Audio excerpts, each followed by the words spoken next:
on va passer à un récap. Est-ce que vous avez des questions tout d'abord?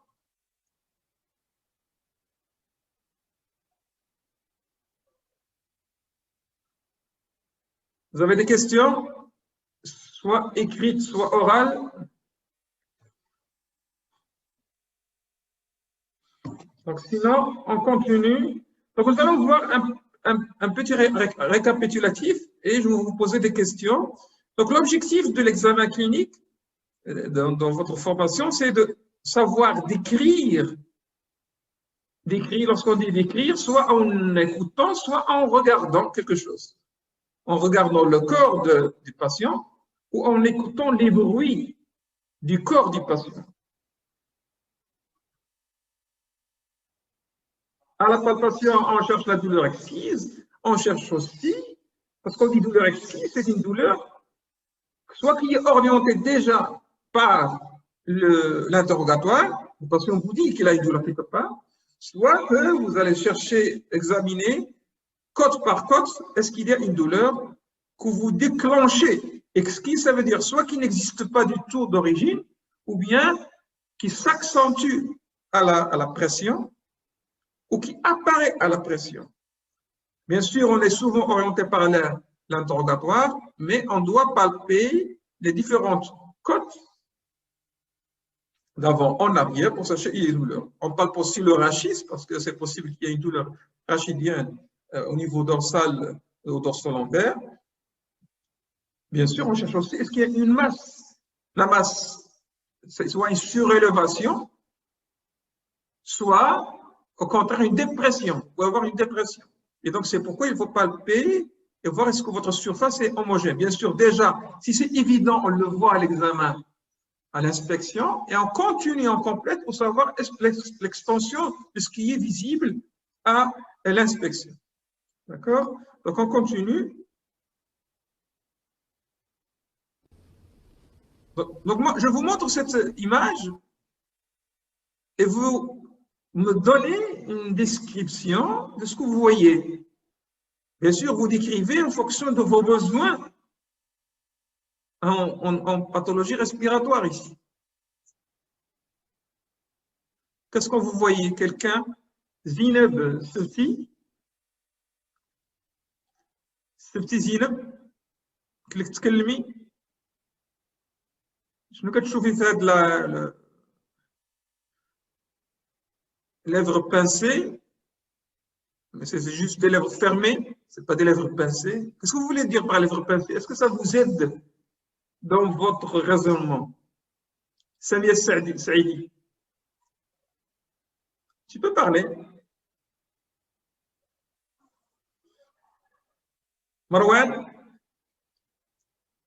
tu peux parler? Marwan, est-ce que tu peux parler ou non? Allez, qui peut parler? Donc, Marwan a dit cyanose, oui. Ah, d'accord. Donc, si on veut décrire ça, vous avez quoi? Vous avez des lèvres, la couleur, c'est la couleur qui nous intéresse ici. La couleur qui est rose. Donc, des lèvres roses, ça veut dire qu'ils ne sont pas, donc toujours, signe positif, signe négatif. Lèvres roses, pas de cyanose. D'accord? Lèvres roses, pas de cyanose. Est-ce qu'il y a une respiration particulière au niveau de la bouche? Non. Parce que le terme lèvres pincées, on l'utilise pour désigner ce qu'on appelle la respiration à lèvres pincées. Mais lui, il respire normalement. Il ne pince pas ses lèvres lorsqu'il respire. Ses lèvres sont pincées tout le temps. Donc, on ne va pas dire qu'il a une respiration à lèvres pincées. Puisque tout le temps, aussi bien en inspiration qu'en expiration, il a des lèvres pincées. Dans la respiration à lèvres pincées, il pince ses lèvres. Dans quel temps? Inspiratoire ou expiratoire? Vous écrivez, si quelqu'un peut répondre, c'est mieux. Mais si vous n'écrivez expiratoire. Donc, il faut voir, est-ce qu'on pince ses lèvres? Donc cette vidéo nous donne deux informations. Il n'y a pas de cyanose Et il n'y a pas de respiration à lèvres pincées. D'accord? Regardez, ces lèvres sont tout le temps pincées. Et donc, ce n'est pas une respiration à lèvres pincées. Donc, c'est surtout la cyanose, pas de cyanose. Maintenant, cette vidéo, qu'est-ce qu'elle montre? On vous montre. Qu'est-ce qu'il nous montre? Donc, vous avez le droit de parler, tout le monde. Bien sûr, vous répondez toujours dans le chat si vous voulez. Qu'est-ce qu'il nous montre la vidéo? Donc, un signe positif ou bien un signe négatif, ou bien les deux.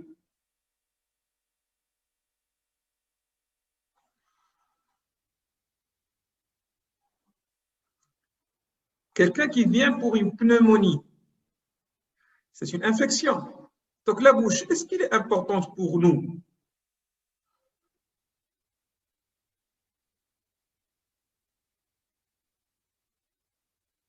Vous répondez, s'il vous plaît. Je veux plus d'interaction. Alors, il cherchait une porte d'entrée. Très bien, Abel.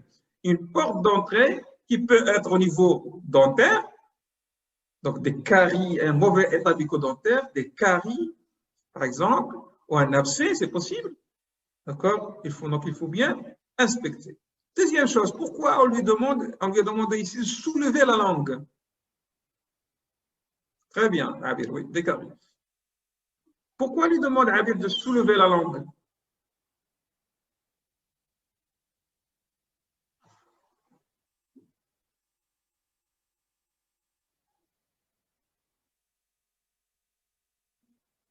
Pourquoi on lui demande de soulever la langue? Donc, on lui demande aussi de soulever la langue pour chercher aussi une cyanose de la langue. La langue peut être cyanosée, ce qu'on appelle une cyanose centrale. C'est pas comme la cyanose périphérique, c'est une cyanose des muqueuses. Alors que l'autre, c'est plutôt une cyanose des périphériques. D'accord? Et donc, deux choses, l'état bucco-dentaire pour nous et la cyanose. On continue. Lift your tongue to the roof of the mouth. La même chose. Donc là, je vous... Maintenant, qu'est-ce que ça... And cock your wrist back, James. Qu'est-ce qu'on cherche ici?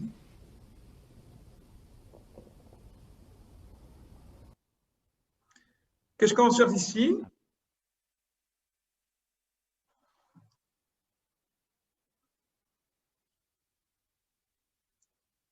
Une cyanose des extrémités, oui.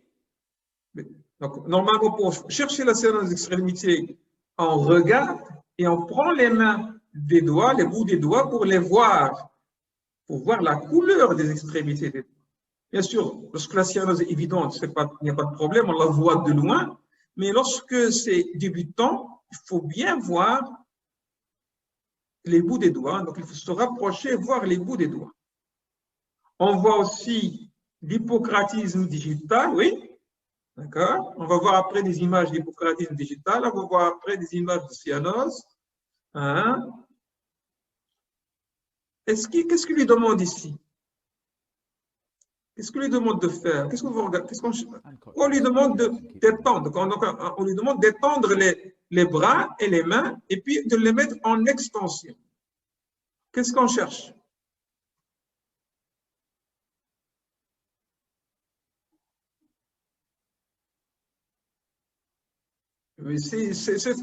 Ça fait partie un peu de l'examen neurologique, mais c'est intéressant pour nous, pas pour la partie neurologique. C'est intéressant pour quelque chose de respiratoire. Bien sûr, on profite aussi pour voir un problème neurologique. C'est pas là. On est en train ici de décrire les éléments qui concernent... Non, ici on cherche ce qu'on appelle le tremblement. Très bien, Fatim Zahra. Donc, on cherche un tremblement des extrémités. Comment on appelle ça, le tremblement des extrémités? Qu'on déclenche avec cette position-là, qu'il a mis, donc comme ça. Étendre la main et on le met comme ça. On appelle ce signe-là. Ce signe, un tremblement, qu'on déclenche, en étendant les bras et en les mettant en hyperextension. Donc, on l'appelle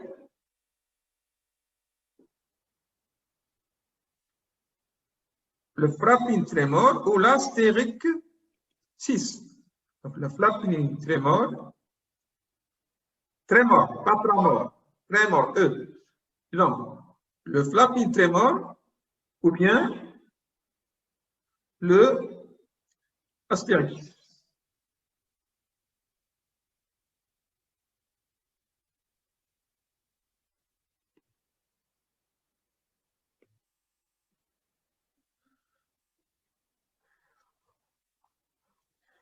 Ici, ce n'est pas un signe, ça peut être un signe de scopolamine, oui, mais c'est aussi un signe de quoi? Le flapping tremor. On va voir après une vidéo du flapping tremor. Donc, c'est un signe de quoi? D'hypercapnie. Donc, c'est un signe d'hypercapnie. Donc, c'est un signe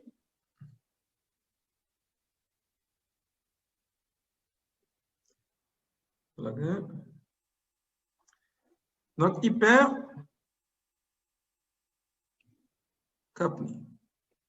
égale astérix. Et donc, signe d'hypercapnie qui peut être souvent, le malade va vous rapporter le tremblement des mains, mais parfois c'est uniquement débutant et on va le déclencher soit en mettant le malade en surextension des mains, donc on ne le voit pas juste en main étendue, soit encore pour le déclencher plus, on appuie légèrement sur la paume des mains. Donc il fait comme ça et on appuie ici, on pousse un peu et on déclenche ces tremblements. C'est très important de les chercher parce que si vous avez ça, alors que vous n'avez pas la possibilité de faire une gazométrie à l'hypercapnie chez un patient qui veut PCO, vous allez dire, ah, faites attention, je vais faire attention à l'oxygène, parce que l'oxygène peut le tuer. D'accord? C'est très important. Donc, c'est un petit signe, mais qui est capital. Donc, hypercapnie, flapping, tremor.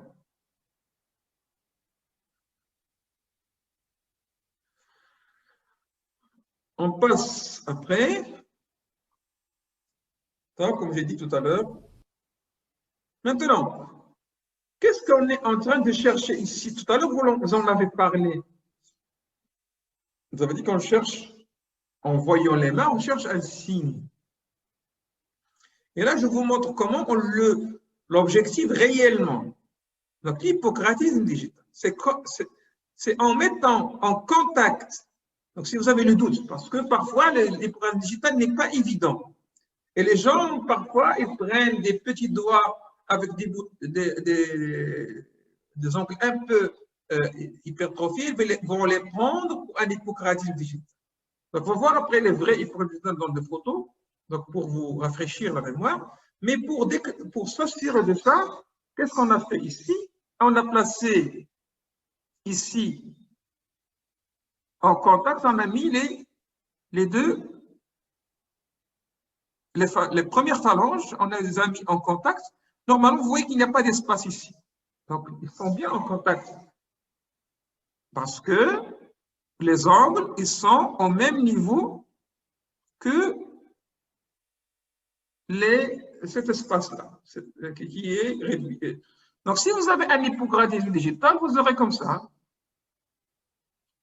Comme l'angle, il est hypertrophié, et vous aurez comme ça. Parce qu'on n'arrive pas à mettre en contact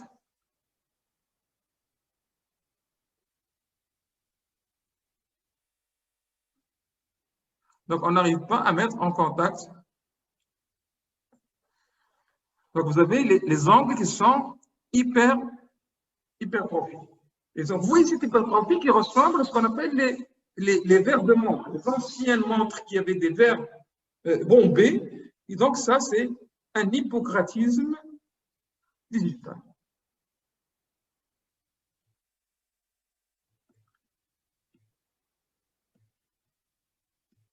C'est clair? Donc, on continue. Donc, vous voyez ici, je vous montre un produit évident. Vous n'avez pas besoin ici de faire le test pour s'assurer est-ce que c'est un hypocagne réel ou non. D'accord? Donc, vous voyez, c'est très bombé. Bien sûr, lorsqu'on dit bombé, il n'y a pas que le bombement. On va savoir comment décrire après, comment on les décrit. Il faut le savoir le décrire. You just turn your head to the left for me. Regardez ce mouvement que va faire cette personne-là. Regardez. You just turn your head to the left for me. Donc, il a tourné le cou. Pourquoi il a tourné le cou? Qu'est-ce qu'on va chercher ici? Qu'est-ce qu'on cherche ici?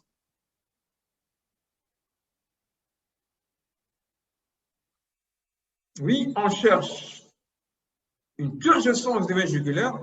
Pour dire reflux hépatojugulaire, il faut appuyer sur le foie pour dire reflux hépatojugulaire. Ici, on est en train d'inspecter sans appui ni rien du tout. Et donc, pour voir le reflux, il faut appuyer sur le foie. Donc, ça, on va le faire à l'examen abdominal. Et ici, on va se contenter de voir est-ce qu'il y a une turgescence des veines jugulaires. Donc, on ne la voit pas juste spontanément comme ça. Il faut demander au patient de tourner le cou. Donc, bien sûr, on le voit des deux côtés, du côté droit et du côté gauche. C'est un signe de quoi, une turgescence de veine jugulaire? Vous allez suspecter quoi, par exemple?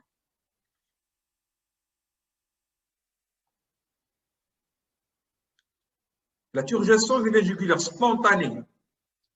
Oui, c'est possible. C'est possible que ce soit spontané dans l'insuffisance cardiaque droite. Mais il faut que la insuffisance cardiaque droite soit très évidente. Oui, donc, tumeur qui comprime la veine cave supérieure. Quel syndrome, ça? Il n'y a pas que la tumeur. Un syndrome cave supérieure. Et donc, toutes les étiologies du syndrome cave supérieur. Donc, on va évoquer un syndrome cave supérieur. Et lorsqu'on évoque un syndrome, derrière lui, il y a des étiologies. Donc, quelles sont les étiologies possibles du syndrome cave supérieur? Donc, syndrome cave supérieur, c'est-à-dire un problème d'obstacle dans la veine cave supérieure. Cet obstacle, il peut être intrinsèque, comme quoi? Intrinsèque, on ne va pas dire embolie. On ne dit pas embole dans les veines, en thrombose. Donc, une thrombose de la veine cave supérieure, ou bien un obstacle externe. Donc, le goitre, c'est un obstacle interne ou externe, me dit? Externe. Un autre obstacle externe. Quoi? Quelle tumeur? Quoi? Nous sommes en pneumologie. Une tumeur médiastinale ou antérieure, postérieure, médiane ou?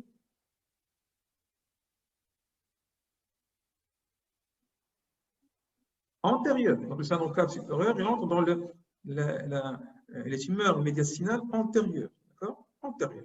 Oui, c'est bien. Donc, ou bien, lorsqu'on dit tumeur médiastinale, ça peut être une tumeur médiastinale primitive. Donc, il y a ce qu'on appelle par exemple les tumeurs. Vous connaissez le thymus. Ou bien, quelque chose une autre tumeur qui peut envahir secondaire à quoi? Par exemple, commencez toujours par ce qui est primitif au niveau thoracique. Qu'est-ce qui est primitif au niveau thoracique et qui peut aller vers la veine cave supérieure? Métastase ganglionnaire, vous dire lymphome, oui, un lymphome malin peut comprimer aussi la veine cave supérieure, mais il faut vraiment que ce soit des adénopathies énormes qui atteignent aussi la région antérieure. Oui. Tumeur du sein, comment la tumeur du sein va hein? Oui, un cancer bronchopulmonaire, soit primitif, soit secondaire. Mais souvent, on parle de cancer bronchique primitif. Donc, il faut mieux utiliser le terme cancer bronchique primitif. Si vous dites cancer bronchopulmonaire, ça ne veut rien dire. Ça ne veut pas dire que c'est d'origine primitive. Parce qu'on peut avoir un cancer bronchopulmonaire primitif, comme on peut avoir un cancer bronchopulmonaire secondaire. Et donc, on veut dire, soit on utilise le terme cancer bronchique primitif, soit on va dire que c'est un cancer bronchogénique. Celui-là est égal à cancer bronchogénique. Mais ne dites pas juste cancer bronchique. Non, il faut dire cancer bronchique primitif ou cancer bronchogénique. D'accord? Et donc là, on cherche un syndrome comme. Bien sûr, la turgescence vers des végéculeuses fait partie d'un syndrome. Et donc, on doit compléter la recherche des autres examens signes du Just syndrome turn your head to the calcitorial. left for me. Qu'est-ce qu'on peut voir ici comme autre signe négatif ou positif du syndrome cave supérieur? And bring Dans your cette head back. position ou dans Just ici? Qu'est-ce qu'on peut dire comme signe négatif? Pas d'œdème du visage, pas d'œdème, au lieu de dire l'œdème en pèlerin lorsqu'on a tout. Donc, si vous voulez dire les signes négatifs, on va dire pas d'œdème du visage, pas d'œdème du cou, pas d'œdème pas de comblement des régions susclaviculaires, parce que c'est ça l'œdème en pèlerin. Vous avez un œdème du cou, du visage et de la région susclaviculaire. Pas de circulation veineuse collatérale. Très bien. Donc, apprendre à dire les signes négatifs. Il faut très important les signes négatifs. Lorsqu'on dit un signe négatif, ça veut dire que vous maîtrisez votre problème, que vous saviez ce que vous cherchez et qu'on sait que vous avez cherché ça. Si vous ne me dites pas de circulation veineuse thoracique, je ne peux pas savoir si vous avez pensé à un syndrome calcipeux. Et ce sera plus grave si vous ne le dites pas dans la conclusion. Donc, dans le détail de l'examen clinique, vous dites les signes négatifs, surtout dans la pathologie. Quel est le motif qui va concerner le syndrome cave supérieur principalement? Citez-moi un motif pour lequel va consulter le patient, vous allez trouver un syndrome cave supérieur. Un motif de consultation. Et dans lequel il faut chercher le syndrome cave supérieur. Céphalée, par exemple, oui. Céphalée quoi? Ancienne, récente. Céphalée, mais dit. Somnolence. Pourquoi la somnolence? Quel est loin de la somnolence de. Ah, fin de nuit. Oui. Asma, dyspnée. Lorsqu'on dit dyspnée, jamais dit dyspnée comme ça. Soit aiguë, soit chronique, soit à la limite du chronique, si vous voulez dire. Mais toujours préciser la durée. Est-ce que c'est récent? Est-ce que c'est ancien? Parce qu'on veut l'attribuer à un diagnostic, il faut dire, est-ce que c'est chronique ou aigu, récent, ancien? Et si vous êtes récent depuis combien? Si vous êtes ancien depuis combien? Bien sûr, le patient peut remarquer ce que vous voyez. Il peut remarquer la circulation veineuse collatérale. Et donc, lui demander depuis combien il a constaté ça. C'est lui qui peut constater ça. Les œdèmes, les céphalées, tout ça, c'est lui qui peut constater ça. Ou bien la famille. Donc l'interrogatoire peut concerner aussi la famille. Est-ce que la famille ou l'entourage a regardé qu'il y a une modification? D'accord? Il faut insister parce que si c'est récent, et quel est le motif principal qui est le plus alarmant qui va faire consulter le patient?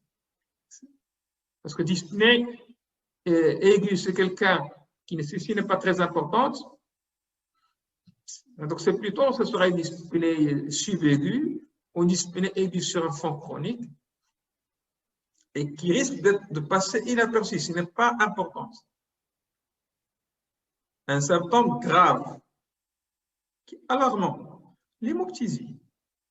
Donc, parce que la cause qui est chez un homme, par exemple ici, si on a syndrome cas, c'est quel est principalement le diagnostic qui va donner syndrome cas supérieur. Quel est le diagnostic principal?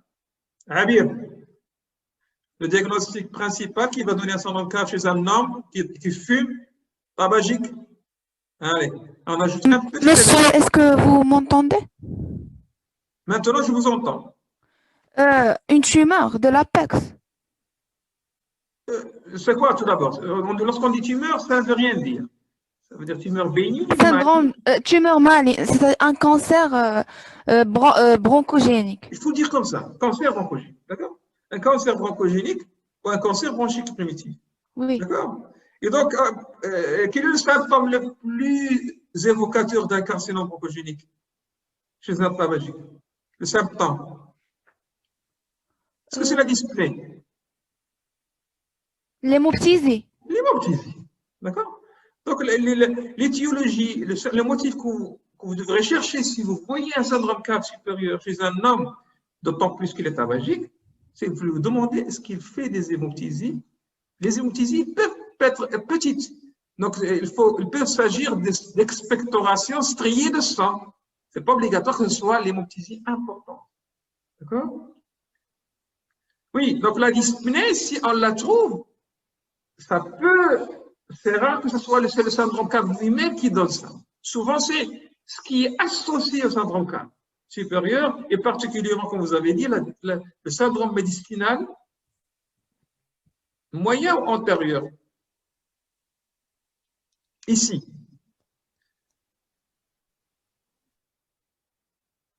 Moyen. Pourquoi moyen?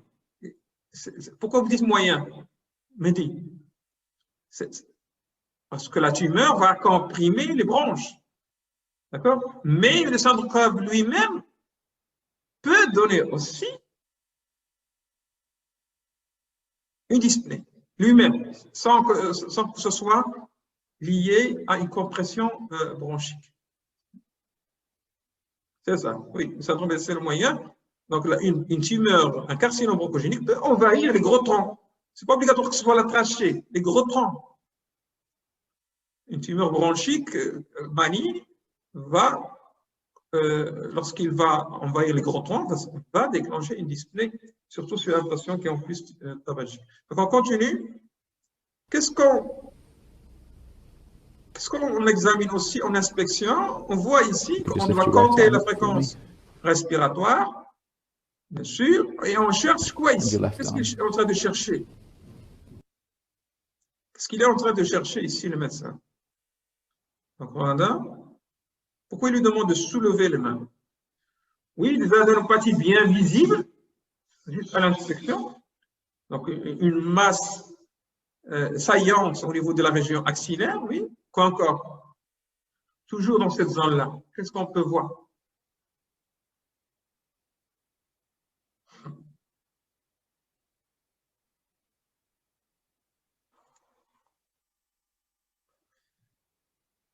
Allez, on bouge. Alors, je vais dire le main.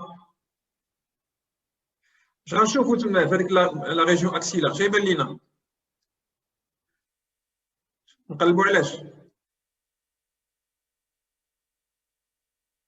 Cette zone-là, qu'est-ce qu'on peut voir ici?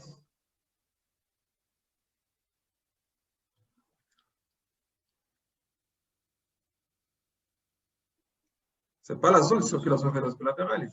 La circulation latérale, on la voit ici. On la voit ici, pas ici. Qu'est-ce qu'on va chercher ici? Un tirage, oui, c'est possible. À quel tirage? Asma, quel tirage? Intercostal.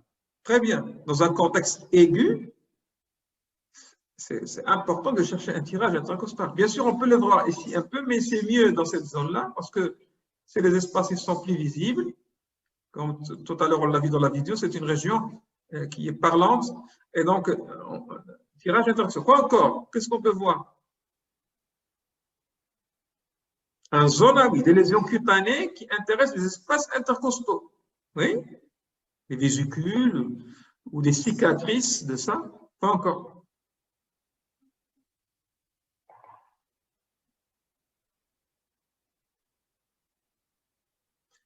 Oui, des cicatrices d'un geste avant, une cicatrice de drainage de pneumothorax. Et là, si vous voyez la cicatrice, c'est possible que le patient ne vous en a pas parlé, parce que pour lui, il a jugé que ce n'est pas important. Et vous risquez de dire dans l'interrogatoire, pas d'intervention chirurgicale, pas de geste auparavant. Alors que vous n'avez pas vérifié s'il a ça à l'examen clinique. Et donc, C'est pas tout ce que vous dites personne, et soit que c'est pour lui, il veut cacher, soit c'est parce qu'il pense que c'est pas important. Parce que ça s'est déroulé il y a 5 ans, 10 ans, 20 ans, et donc pour lui, c'est pas important, mais pour vous, c'est important. Et donc, on cherche, est-ce qu'il y a une cicatrice de drainage? Quelle cicatrice encore on peut voir dans cette zone-là? Qu'est-ce que une cicatrice? On peut voir une cicatrice de quoi? On peut voir des cicatrices de chirurgie. Quel type de chirurgie? Comment on appelle cette chirurgie ici? C'est quoi? Une thoracotomie latérale. Souvent, on fait la thoracotomie latérale dans quelle pathologie? Pour faire quoi? Pour faire ce qu'on appelle une pneumonectomie. Postérolatéral, c'est souvent une pneumonectomie. Et donc, si vous voyez ici, le patient vous dit qu'il est chronique, vous trouvez une trace de thoracotomie. Et donc, vous dites, ah, c'est possible qu'il a fait, bien sûr, une pneumonectomie. Bien sûr, la chirurgie thoracique, soit que vous avez une cicatrice ici, et donc on pense à une pneumonectomie, par exemple. Bien sûr, il y a d'autres gestes, mais je vous dis les gestes les plus importants. Soit vous pouvez avoir ici une cicatrice. Comment on appelle la cicatrice ici?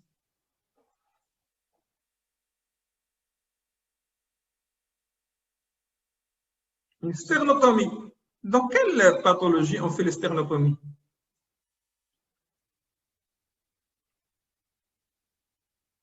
Les chirurgies cardiaques. Donc, quelqu'un qui vient avec ça, avec une cicatrice, et qui vous dit qu'il est dyspnée chronique,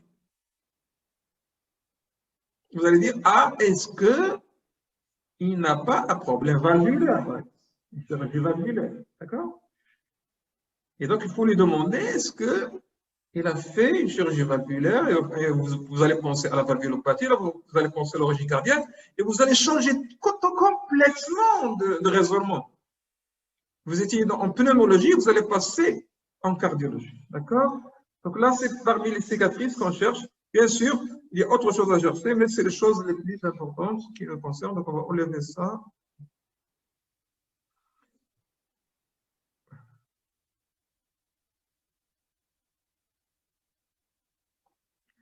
Donc, on passe maintenant à autre chose. La fréquence respiratoire, bien sûr. Comment on compte la fréquence respiratoire? If you could just lift your right arm up for me. Bien sûr, on peut la compter visuellement si le patient il a une respiration qui est ample. Mais si la respiration n'est pas très ample, ou bien il est obèse, par exemple, on pose la main sur le thorax pour compter. D'accord? Donc, il veut me compter 1 minute, ne pas compter juste. Est-ce que je vois 15 secondes, tout ça? La respiration est presque variable dans le temps. Et donc, 1 minute, je la respiration.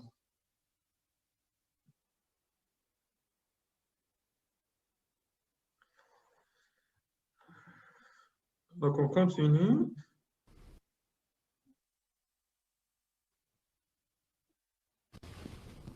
Deep breath.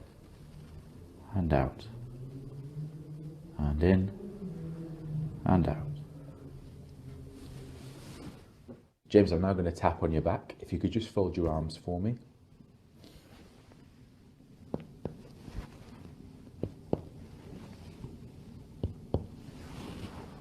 Qu'est-ce qu'on a fait au début, ici? James, I'm now going to... Qu'est-ce qu'on faisait ici? Qu'est-ce qu'on fait ici? Pourquoi on lui pose les mains comme ça? Regardez la position des mains. Donc, les mains qui serrent le dos du patient avec les gros doigts qui sont au niveau du rachis. Non, on ne lui aurait pas demandé ici de dire 33 ou 44. On a vu que pour faire ça, pour 44, ce n'est pas comme ça. On ne met pas les deux doigts comme ça. 44, ou la transmission des vibrations vocales, on ne fait pas comme ça. On met soit la paume des mains Sans comme j'ai dit, dans les anglo-saxons, on fait comme ça. Mais pour vous, c'est la paume des mains. La paume des mains. De manière bilatérale, comme ça. Mais ici, il a serré les deux en même temps. Qu'est-ce qu'il est en train de voir? Ça veut dire quoi la même respiration? Ça veut dire quoi? Qu'est-ce qu'il fait le thorax ici? Il fait une expansion. Donc, on est en train de voir, est-ce que l'expansion du thorax, elle est normale? Est-ce qu'il est symétrique? Une expansion normale et symétrique. Parce que si l'expansion ne se fait pas de la même façon, oui, par exemple, on peut évoquer le pneumothorax. Ce n'est pas le signe d'Ouve. On va voir après le signe d'Ouve. C'est juste l'expansion du thorax. Est-ce qu'il y a une symétrie dans l'expansion du thorax? Parce que si vous avez un pneumothorax d'un côté, ou une plurivie d'un côté, ou n'importe quoi, et quelque chose qui occupe le thorax d'un côté, l'expansion sera plus faible par rapport au côté normal. Tout simplement parce que le volume qu'on va mobiliser du côté du volume qui remplit le poumon va réduire le volume pulmonaire et l'expansion. D'accord? Donc, c'est pour dire est-ce que l'expansion est symétrique ou non. Donc, regardez ici. Donc, les mains vont se soulever de la même façon et les gros doigts vont s'écarter de manière symétrique. James, I'm now going to tap on your back. If you could Clair, just fold your très arms for me. important. Cette manœuvre, on ne la fait pas beaucoup dans les examens cliniques, et donc c'est un élément important. C'est juste ici pour que vous entendiez encore le bruit de percussion normal.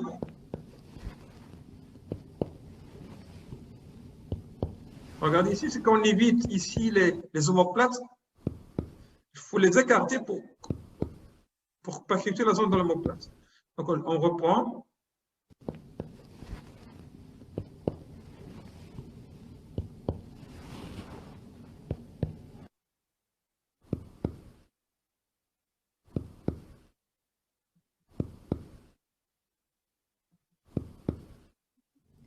James, I'm now going to listen.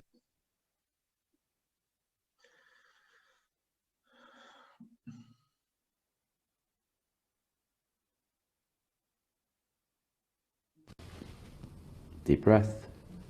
Voilà. La même manœuvre. Expansion of the chest. This will just. Bien sûr, toujours on explique. Ici, vous voyez qu'on explique aux patients comment on va faire. Et donc, la même manœuvre, on l'a fait en antérieur. Qu'est-ce qu'on est en train de chercher ici? Regardez qu'est-ce qu'il fait. 1, 2, 3, 4, 5. I'm now going to assess. Qu'est-ce qu'il est en train de chercher ici?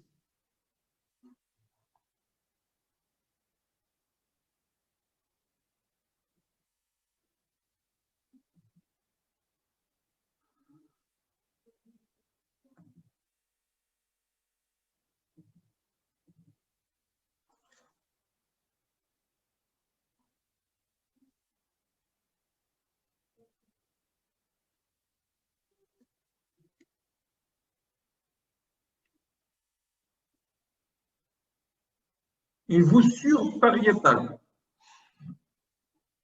Alors, on prend. Pourquoi vous dites voussure pariétale? C'est possible, mais c'est plus précis ici. Il a visé une zone particulière.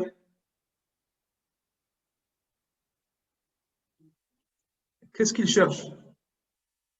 Pourquoi il compte les espaces intercostaux? Oui, ce n'est pas la palpation pour gynécomastie. Oui, on doit palper pour chercher gynécomastie, pas comme ça. La pointe du cœur. Donc, il cherche ce qu'on vous appelez, vous, donc souvent dans les conclusions, le choc de pointe. Qu'est-ce qu'on dit? Votre conclusion sera de dire quoi? Le choc de pointe est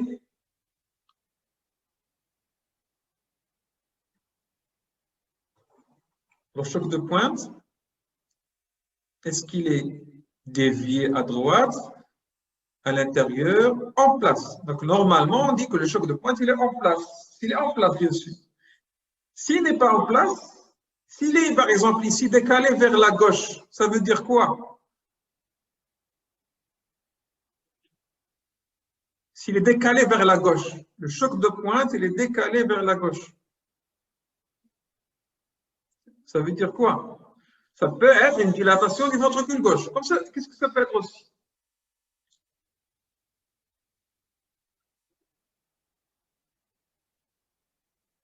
au niveau respiratoire. Qu'est-ce que ça peut être? Qu'est-ce qui peut entraîner au niveau respiratoire une déviation du choc de pointe à gauche?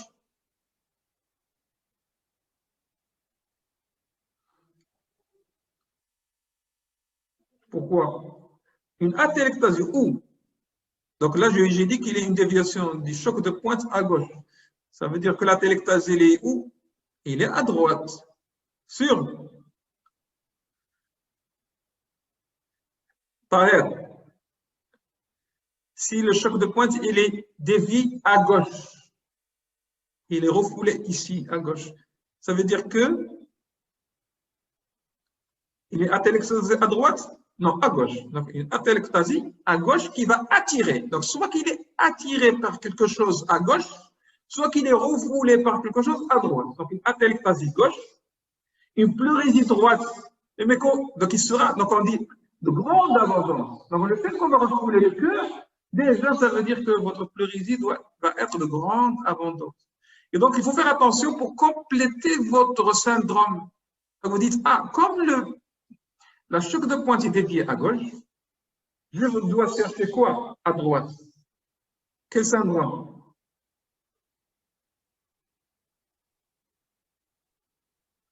Un syndrome d'épanchement, quoi? Liquidien ou un syndrome d'épanchement? Ça peut être un pneumothorax aussi à droite. Donc, soit un syndrome d'épanchement liquidien à droite, soit un syndrome d'épanchement aérique à droite. Ou bien à gauche, si vous allez chercher, c'est une attraction, parce que c'est une attraction. Atélectasie à gauche, ça va donner quoi? Ça va donner à la percussion. Qu'est-ce que ça va donner?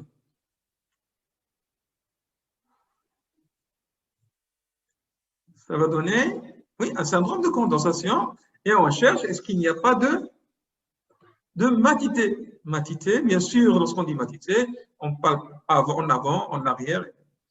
Vous voyez qu'il y a un petit élément qui s'appelle le choc de pointe et qui va vous aider de manière importante pour évoquer les diagnostics. Bien sûr, si vous le faites, si vous ne le faites pas, vous vous contentez juste de l'écrire comme ça c'est une faute grave à réaliser. Parce qu'avec ça, vous allez raisonner facilement dans l'examen clinique, vous allez raisonner facilement lorsque vous allez demander votre radiographie thoracique, vous vous attendez à trouver quelque chose. Et donc, si vous allez faire la radiographie thoracique, vous allez voir quoi à la radiographie thoracique? Vous allez voir que soit vous aurez une cardiomégalie, vous dites, ah, c'est le cœur qui pose problème, et soit vous aurez quelque chose à droite qui refoule, ou quelque chose à gauche qui attire. Donc, une opacité qui évoquerait une atélectasie à gauche, qui peut être importante, comme il peut être juste localisée dans la zone où il y a un poumon blanc. Qu'est-ce que vous voulez dire par poumon blanc? Donc, il ne faut pas utiliser ce terme-là, parce que si vous dites poumon blanc, ça veut dire que vous êtes sûr que c'est le poumon qui est atteint, un hémothorax opaque. Il faut s'habituer. Pourquoi? Parce que si vous dites hémothorax opaque, vous gardez la porte ouverte, تخلوا كل مجال باش تقلبوا على التشخيصات المناسبه. ولكن الا بقيتي قلتي بومون بلون حبست الطريق بحال تخلي الانسان اللي كيسمعك يصعبها راه البومون هي اللي عندها مشكل، في حين هي سي ليميتوراكس. عرفنا واش سي لا فليف واش سي لو بومون ولا سي لا paroi qui pose problème, donc c'est très important. D'accord, on continue. Vous voyez que c'est des petites choses qui peuvent changer votre raisonnement. 99. Ici, l'auscultation, on va la voir. 99. Regardez 99. ici, ce que je vous ai dit tout à l'heure, 99. c'est quand on utilise, 99. 99. quand on utilise ici, 99. on utilise 99. la partie de la moelle large du stéthoscope pour ausculter la région susclaviculaire. Et aussi pour vous montrer qu'on ne doit pas oublier d'ausculter cette région susclaviculaire, de la percuter aussi comme on percute les autres zones. La percussion est d'autant plus facile, bien sûr, ici, parce que vous n'avez pas en réalité de tissu qui vous bloque. Bien sûr, s'il y a un comblement, vous allez le constater en même temps. S'il est obèse, ça va vous poser des problèmes aussi. Mais l'auscultation, il n'y a pas de problème. Mais pour la percussion, par exemple, vous risquez d'avoir des problèmes. Mais globalement, c'est une zone qui est palpable, qui est percutable et qui est auscultable. Regardez. Regardez comment on fait pour cette région-là. Regardez comment on met le doigt le long de la clavicule. Regardez. Le long de la clavicule. Pour pouvoir percuter. Comme ça, on évite la clavicule. Et voyez que la percussion tout à l'heure, on peut percuter avec les bouts de doigts comme ça. Et on peut aussi utiliser le gros doigt ici pour percuter. Bien sûr, le mouvement doit se faire comme ça. On ne doit pas faire comme ça, mais en mobilisant, en fléchissant et en étendant le... Ou bien, pour garder la force possible, convenable pour le doigt.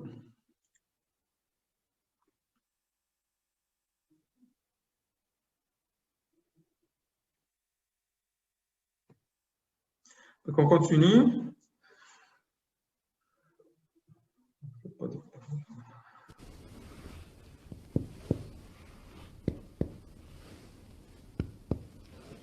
Entendre.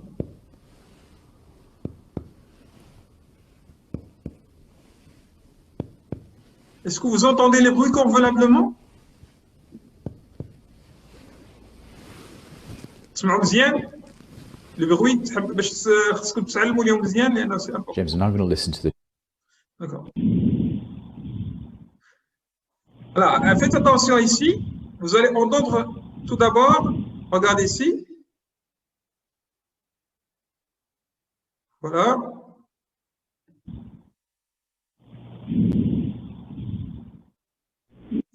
Ce bruit, comment il est? Est-ce qu'il est normal ou anormal? Regardez.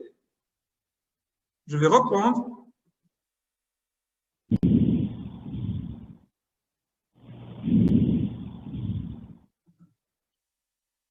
Donc, c'est quoi ça? Tout d'abord, ça ressemble à quoi? Comment on appelle ça? C'est le murmure vésiculaire. Donc, c'est un bruit vésiculaire. Pourquoi il est vésiculaire? Quel est le plus lent ici? C'est l'inspiratoire ou l'expiratoire? L'inspiratoire. Est-ce qu'il y a une diminution du bruit vésiculaire ici? Donc, il n'y a pas d'augmentation, il n'y a pas de diminution. C'est votre conclusion. Pas de diminution, pas d'augmentation du bruit vésiculaire. Est-ce qu'il y a un bruit surajouté? Non. Donc, c'est votre conclusion. Le murmure vésiculaire est bien perçu, pas d'augmentation ni de diminution, et il n'y a pas de bruit surajouté. Qu'est-ce qu'on veut dire par bruit surajouté? Il n'y a pas de... Surtout,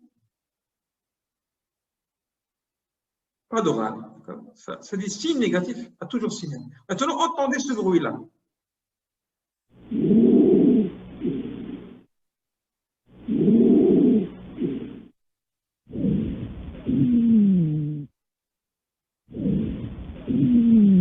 C'est la même chose. Regardez ici.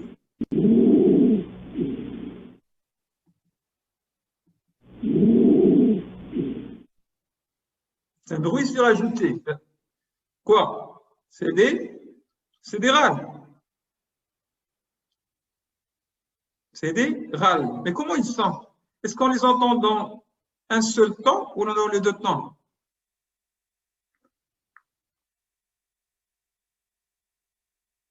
On reprend. Je vais reprendre.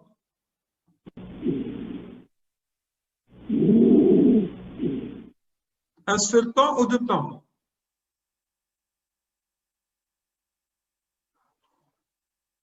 Voilà, faites attention, regardez. Ils sont partis. Voilà.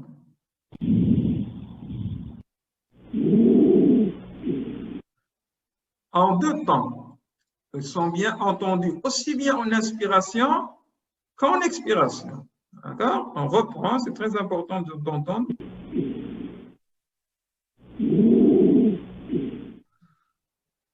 Ça ressemble à quoi? Mehdi, tu vas dire à renflant. Pourquoi tu dis renflant?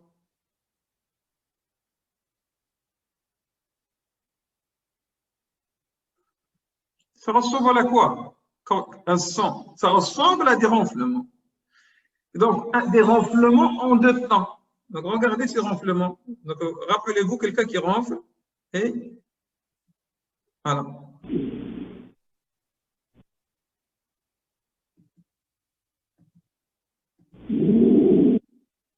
Ça, c'est le temps. Quel temps ici? Vous avez entendu? Reprenons. Inspiratoire. Maintenant, on reprend. Vous remarquez ici que le temps, qu'est-ce qui est plus lent? Regardez.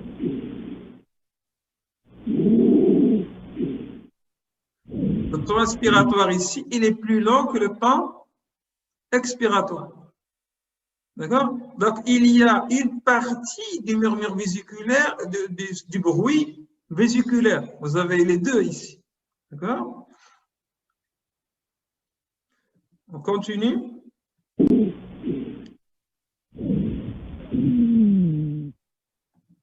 Qu'est-ce que vous avez entendu ici? Quoi?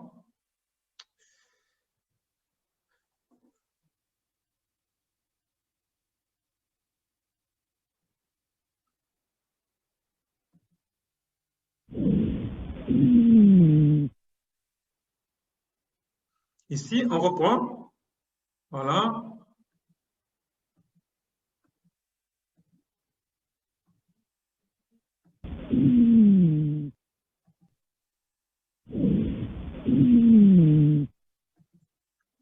Des sibilants. Pourquoi des sibilants? Ça ressemble à quoi? Ici. Parce que les sibilants, ces bruits-là vont différer un peu de certaines personnes et d'autres personnes.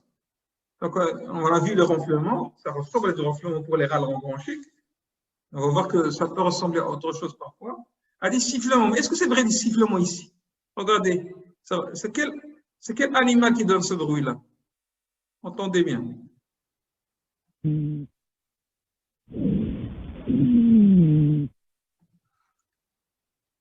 Miaulement de chat, c'est possible. Dans certains chats, oui. Un rugissement de lion, mais un joli lion qui n'est pas méchant.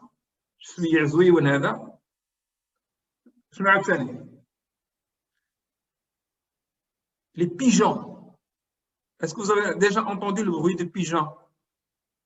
Oui, donc ça c'est. On va vous faire. Attends. Non, là, on reprend, c'est pas ça. Regardez. Pigeon. Donc, cherchez dans l'internet le bruit des pigeons. Donc, le pigeon, lorsqu'il commence à tourner, surtout dans la langue, il commence à dire, faire ce bruit-là. Donc, le bruit de pigeon. Très bien. Mais parfois, on peut l'entendre comme un sifflement, comme un sifflet. C'est possible. Ici, le pigeon, c'est aussi un. Et qu'est-ce qui vous dit aussi que c'est des sibilants? Regardez ici, qu'est-ce qu'on a dit? Toujours on analyse le bruit, son type, le temps et l'intensité. Il est expiratoire, oui. Donc, regardez.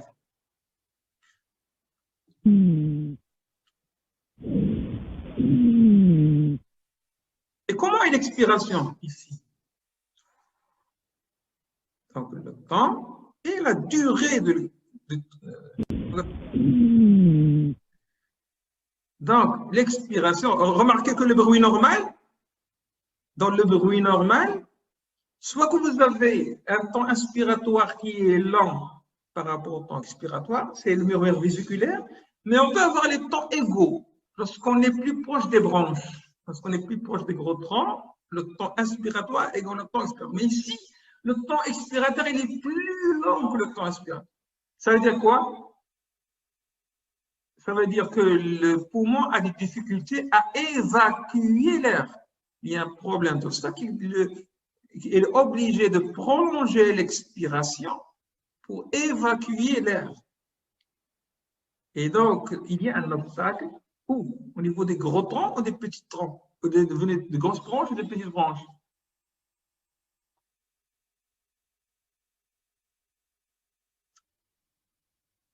Des petites branches. Donc, un obstacle au niveau des petites branches. D'accord? Donc, c'est du sibilant. C'est ici un bruit qui ressemble au pigeon, qu'on note au niveau du temps expiratoire qui est allongé. Et donc, ce sont des sibilants. Est-ce que le murmure vésiculaire est diminué? Donc, le murmure vésiculaire, il est bien perçu, aussi bien en inspiration qu'en expiration. C'est quelle pathologie ici? On pense à quelle pathologie? Dans le premier cas, dans les râles renflants, on pense à quelle pathologie dans les râles renflants?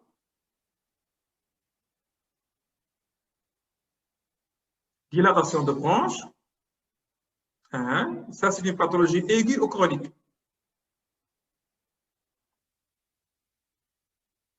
Encombrement bronchique. N'importe quel encombrement bronchique, que ce soit aigu ou chronique, peut donner ça. D'accord? Donc, des dépressions de branches chroniques, ou bien, est-ce qu'il y a une pathologie chronique aiguë qui peut donner ça?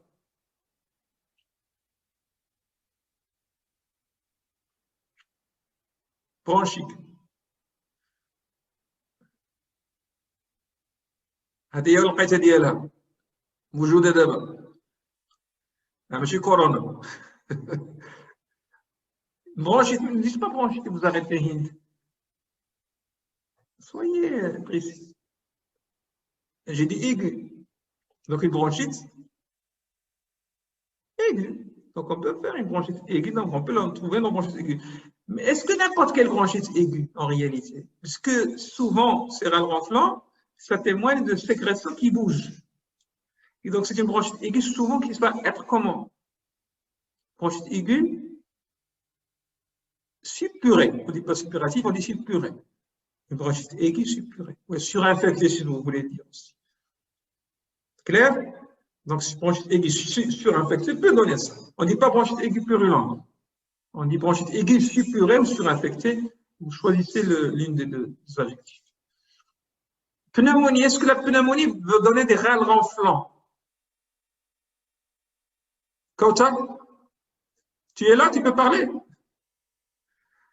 Allez, je vais dire شوية. Kauta?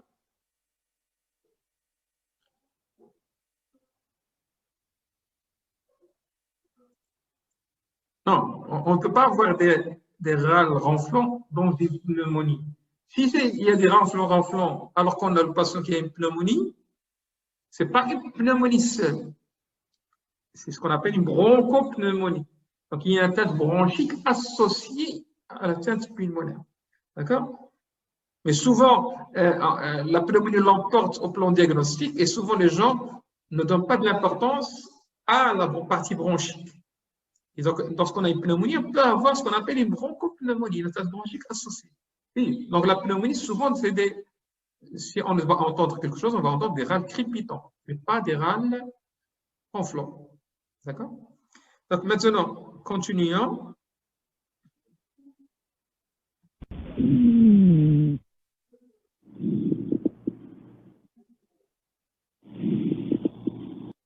Qu'est-ce que vous entendez ici?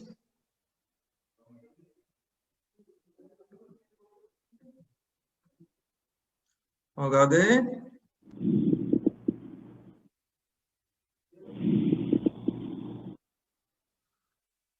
Le bruit de neige. Oui, mais ce n'est pas les neiges. Hein? Essayez de réentendre, oui, c'est possible.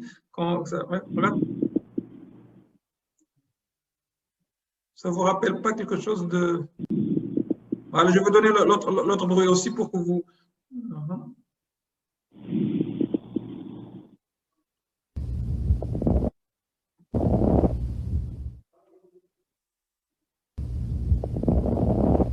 On a vu les ronflants, comment ils sont. Les ronflants, voilà. Ça, c'est le ronflement, comme un ronflement. Sibilant. Ici.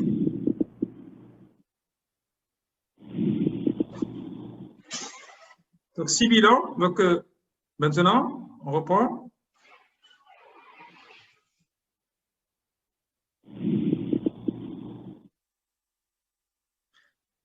On reprend. Ah, qu'est-ce que c'est ça? Ah, des crépitants. D'accord. C'est dans une poêle. Oui, une autre imagination. Oui. Frottement d'une mèche dans la poêle. Oui. Le bruit de neige. Voilà le bruit de neige. Ça, c'est pas le bruit de neige. Ça, on a l'impression que c'est quelque chose qui bulle. Des bulles dans du liquide. Un bullage dans du liquide. Regardez, on reprend. Voilà. Voilà, on entend. Oui.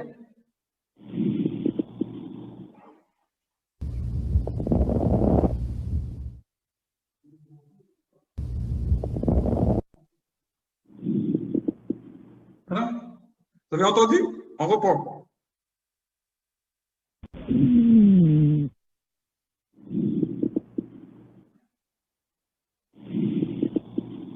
Donc, ici, si vous remarquez bien, c'est des sous-crépitants. Ce n'est pas des crépitants.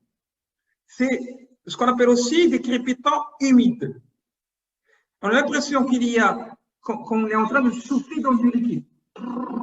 Donc, on souffle dans du liquide.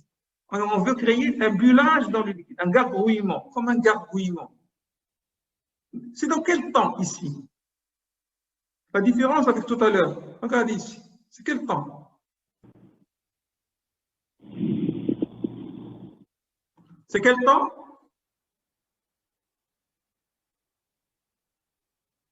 Inspiratoire. Comment vous avez reconnu c'est inspiratoire?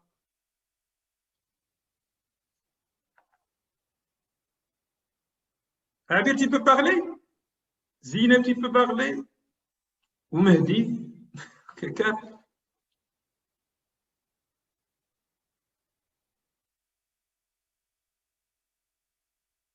Vous avez des problèmes dans le micro? Il n'y a pas de problème de micro tout d'abord. Bien sûr, vous avez le droit de ne pas parler. Hein. Qui parle? Hein? Oui. Alors, c'est quel temps? Alors, c'est le temps inspiratoire. Comment vous avez su que c'est le temps inspiratoire? En pratique, je pense que ça va être synchrone avec l'inspiration. Mais dans ce cas-là, on a pu diviser l'inspiration et l'expiration. Est-ce que vous avez un moyen plus facile pour savoir que c'est l'inspiration, ici? Je pense qu'on doit repérer l'inspiration à travers l'inspection. Pendant le soulèvement du thorax. Oui. Regardez, on va voir. On va le voir dans le soulèvement. Regardez ici. Voilà. On l'entend dans le soulèvement du thorax. Donc, c'est l'inspiration. Oui. Donc, il ne faut pas juste compter sur l'auscultation. Regardez aussi, est-ce que ça bouge avec le... Regardez. Et dans l'expiration, est-ce que vous avez quelque chose? Est-ce qu'il est normal, l'expiration?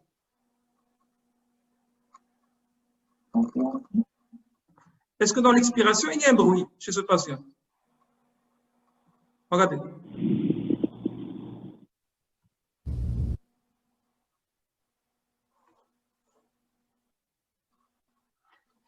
Vous pouvez toujours bloquer, mais si vous le bloquez, vous n'allez pas continuer. C'est un mouvement, c'est dynamique. D'accord? Et donc, si vous remarquez, c'est un temps purement inspiratoire et l'expiration, elle est normale. Regardez l'expiration, il n'y a rien du tout.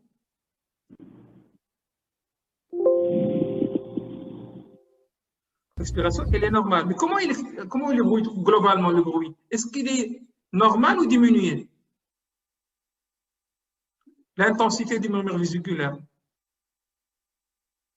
par rapport au bruit qu'on a entendu ici. Regardez le normal.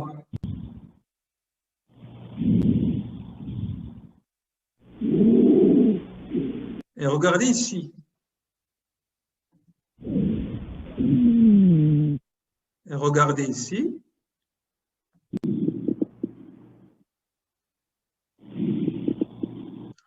Donc, on remarque que nos crépitants sont diminués en bas. D'accord? Et donc, le murmure vésiculaire est diminué de manière unilatérale ou bilatérale? Le murmure vésiculaire, est-ce qu'il est diminué de manière unilatérale ou bilatérale?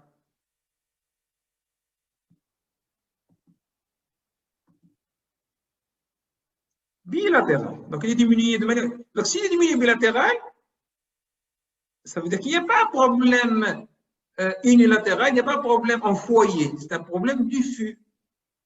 Et normalement, les murmures vésiculaires crépitants, on les entend mieux au niveau des bases. C'est pourquoi on vous montre ici les bases. On voit mieux, ils sont mieux perçus dans les bases. Bien sûr, ici, je vous montre le dos, mais on doit ausculter aussi la région antérieure et la région axillaire. On fait le tour du thorax. Donc, c'est un murmure c'est un bruit ici qu'on a vu tout à l'heure, inspiratoire, qui ressemble à quoi? Donc, des gens qui ont dit on a vu beaucoup de crépitation de neige, bruit de poêle, sel dans une poêle, craquement. Mais en réalité, c'est pas ça, c'est plutôt un bullage dans du liquide. Donc, un bullage liquidien qui donne ça comme un gargouillement. Donc, un gargouillement, un bullage. C'est pourquoi on les appelle des crépitants humides. Des crépitants humides. Et on va les comparer. Et donc, le temps, ils sont dans le temps inspiratoire. D'accord. Donc, on continue. Donc, quand est-ce qu'on trouve des crépitants humides? Donc, le terme humide fait allusion à quoi? C'est qu'il y ait du liquide. C'est comme si vous allez souffler avec une paille dans un verre qui contient du liquide. Si vous soufflez dans une paille dans un verre qui contient du liquide, vous allez entendre ce bruit-là. Et donc, ça veut dire qu'il y a du liquide où? Ici. L'OAP, c'est-à-dire, et donc du liquide il existe où? Dans l'OAP, il y a du liquide dans les alvéoles. Et donc, ça veut dire qu'il y a du liquide dans les alvéoles. Et les étiologies dans lesquelles on a des liquides, lorsqu'on dit liquide, ça peut être du liquide important, donc vous aurez un bruit important. Il peut même devenir bilatéral dans les deux temps, parce que c'est très important. Et on va parler parce que c'est très important, on dit que des crépitants en marée montante, ça veut dire que c'est très très important en bas et ça bouge par rapport au sommet. Et donc, en marée montante, c'est l'OAP. Mais on peut avoir aussi dans d'autres pathologies, par exemple, qui contiennent des sécrétions. Par exemple, les dilatations de bronches, s'il y a un encombrement important, donc les alvéoles sont aussi encombrés, et donc vous aurez aussi un encombrement important par les sécrétions. Dans une pneumonie, est-ce que ça sera bilatéral?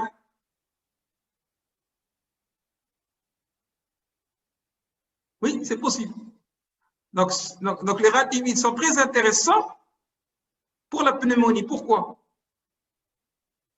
Radi, quand est-ce que ça va vous faciliter le raisonnement pour la pneumonie? Dans l'OAP, c'est plutôt bilatéral. Dans la pneumonie, comment ce sera? Unilatéral. Donc, ce qu'on appelle en foyer. Donc, si vous avez des râles humides bilatéraux, on pense à quel diagnostic? Allez, tout le monde, on pense à quel diagnostic? OAP, OAP, ZIT, OAP. Si vous avez des râles humides unilatéraux en foyer, on pense plutôt à pneumonie. D'accord?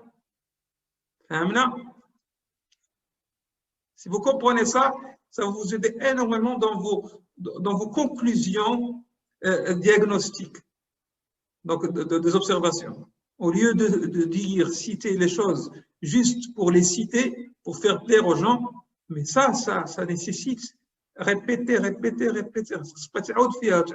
Examiner les malades normaux. Mais qui est-ce qui m'a dit pas deux fait les observations, ça peut vous jouer de mauvais tours les examens cliniques, même dans les concours après. Donc, je te fais les renseignements là. D'accord, on continue.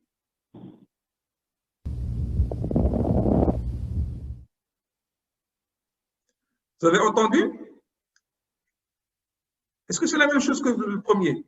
On reprend. Est-ce que c'est la même chose que le premier? Le premier,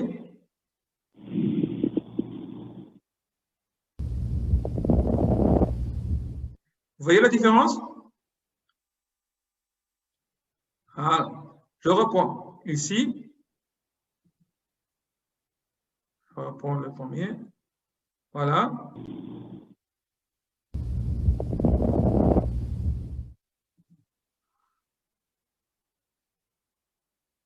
Est-ce que c'est le même bruit?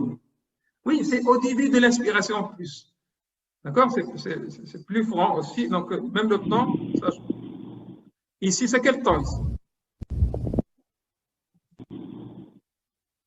On reprend.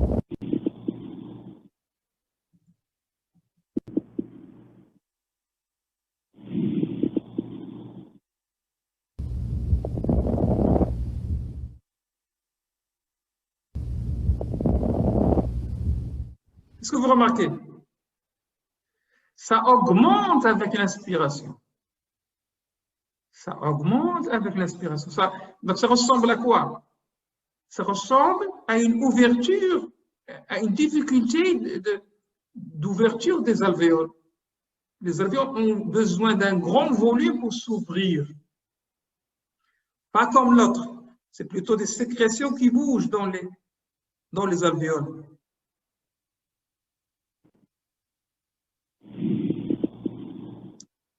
C'est des sécrétions qui bougent. C'est garouille. C'est comme si on a soufflé, comme j'ai dit dans les... Non. Ici, ça ressemble à quoi? Allez, faites-moi des ressemblances ici. Alors, une série de ressemblances. Ça débute avec l'aspiration et continue dans l'aspiration. Et augmente tant qu'on augmente l'aspiration. Qui vous dit que ça augmente? Regardez l'ampliation thoracique, le mouvement thoracique. Regardez. Donc, toujours voir ce mouvement, est-ce qu'il augmente? Regardez. Donc, il augmente, si vous enregistrez ça dans un appareil qui analyse les sons, vous allez voir que ça augmente l'intensité avec l'augmentation, avec la fin de l'expiration. L'intensité est plus importante à la fin qu'au début. D'accord? Regardez. L'extension, et puis ça disparaît après. Et toujours, vous voyez que l'inspiration, elle est plus longue que l'expiration. Vous l'avez remarqué ou non? Si l'inspiration est plus longue que l'expiration, c'est quelle zone du thorax?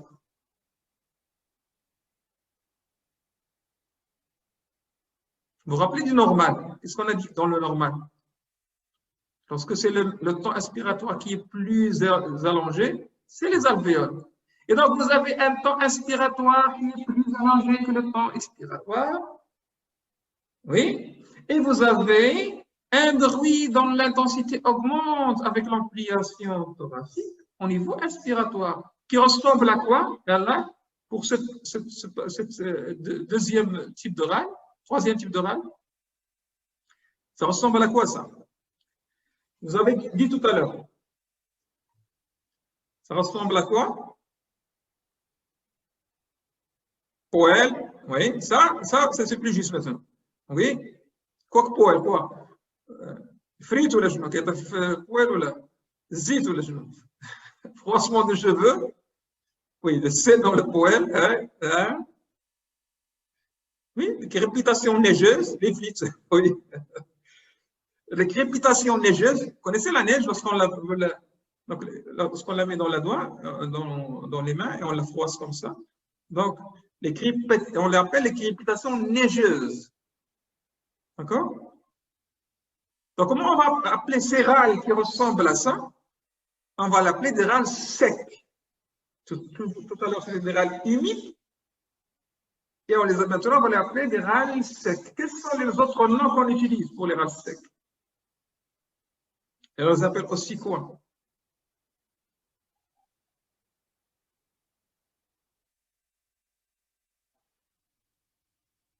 Tous les deux sont des râles, tous les deux sont des crépitants. Des crépitants secs. On ne parle maintenant que des crépitants. Les deux derniers sont des crépitants.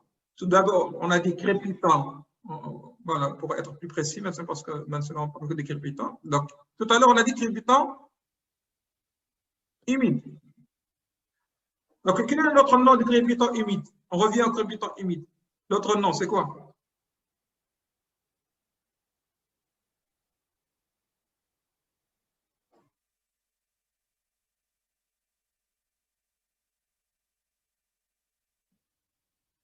Sous-crépitant. Donc, deuxième nom crépitant humide, c'est sous-crépitant. Hein? Un autre nom pour les crépitants humides?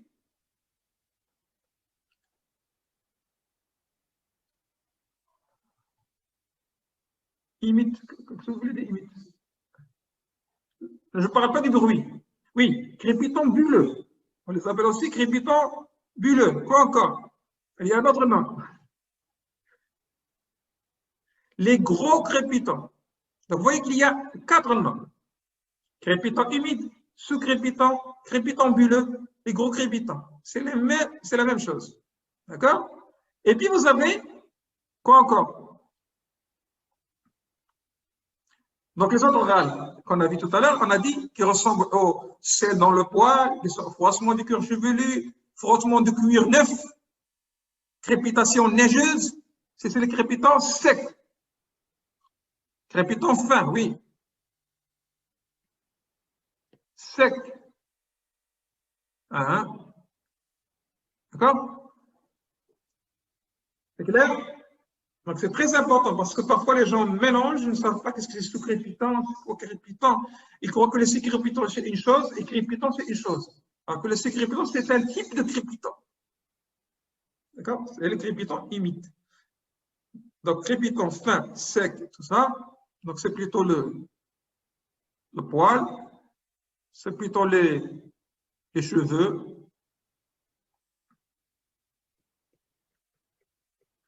C'est plutôt quoi? C'est plutôt la neige. Et ici, c'est plutôt un bocal dans lequel vous avez du liquide. Et on le met dans la paille et on commence à souffler. Et donc, ça commence à gargouiller ici. Créer des bulles ici.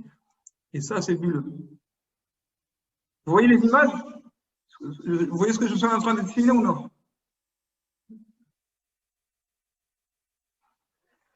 Vous voyez les dessins ou non?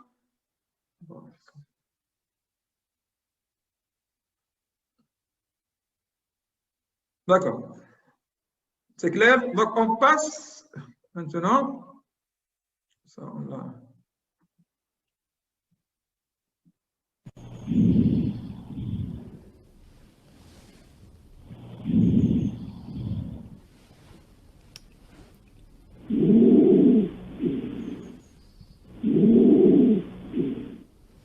Donc, c'est en antérieur.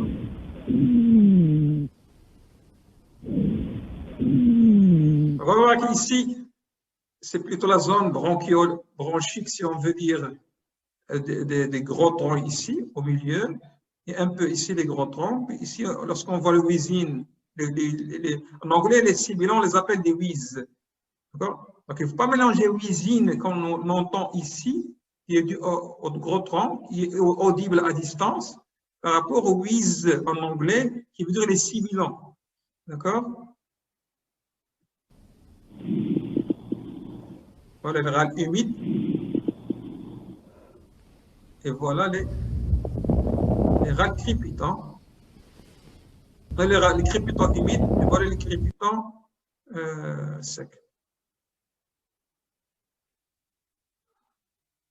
Donc, on dit pas râle humide, il faut dire crépitant humide, crépitant sec.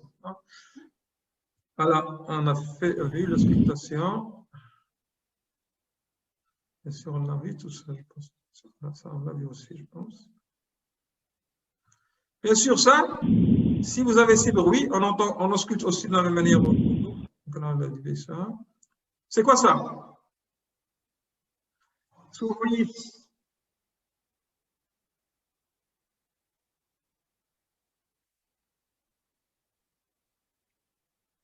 un saturomètre. Donc, le saturomètre doit faire partie intégrante de tout examen clinique de un patient.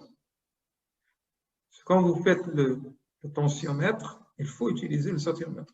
Pourquoi je vous le dis ça? Parce que auparavant, c'était quelque chose de cher, et ça posait des problèmes. Vous remarquez maintenant, même avec le Covid, c'est un examen important parce que ça va vous aider à s'orienter pour le patient. Est-ce qu'il s'agit d'un problème sévère ou c'est un problème non sévère? Et donc, qu'est-ce qu'on cherche avec le saturomètre? Et il faut que ce soit un saturomètre de bonne qualité, bien sûr. Et la meilleure chose pour savoir est-ce que c'est de bonne qualité, c'est de le tester sur vous-même, bien sûr. Si vous n'avez pas de problème de santé. Donc, ça varie le prix, bien sûr, le prix, ça. Mais généralement, il n'y a pas de gros problèmes avec les saturomètres. Le problème va se poser lorsqu'on va aller dans les valeurs basses, très basses. Oui, mais lorsque vous voulez savoir est-ce que vous êtes aux alentours de 92, 92 c'est le C où on va parler qu'il y a une hypoxémie. Donc ça, c'est à partir de 92, inférieur ou égal à 92, on parle d'hypoxémie, mais c'est pas, ça veut dire que si vous avez ça, il faut faire une gazométrie artérielle. Bien sûr, s'il est au-delà de ça, on n'a pas besoin de faire une gazométrie. D'accord? Donc, cet examen-là est très important, par exemple, pour la pandémie Covid. Donc, normalement, si on l'utilisait correctement dans la pandémie Covid, on éviterait le passage des patients en réanimation. Parce que si on prend en charge précocement ces patients-là, et on les met sous oxygène précocement, on évite que leur système respiratoire se fatigue. Malheureusement, si on ne fait pas attention à ça, les patients vont avoir des valeurs très basses, le système respiratoire va se fatiguer et ils vont être admis directement en réanimation, au lieu d'avoir besoin uniquement de l'oxygène. D'accord? Donc, on a fini avec cette partie-là. Donc, on se repose 5 minutes et on reprend. Oui? Est-ce que vous voulez qu'on se repose un peu? De toute façon, je vous laisse 10 minutes, 5 minutes maximum et je reviens. D'accord?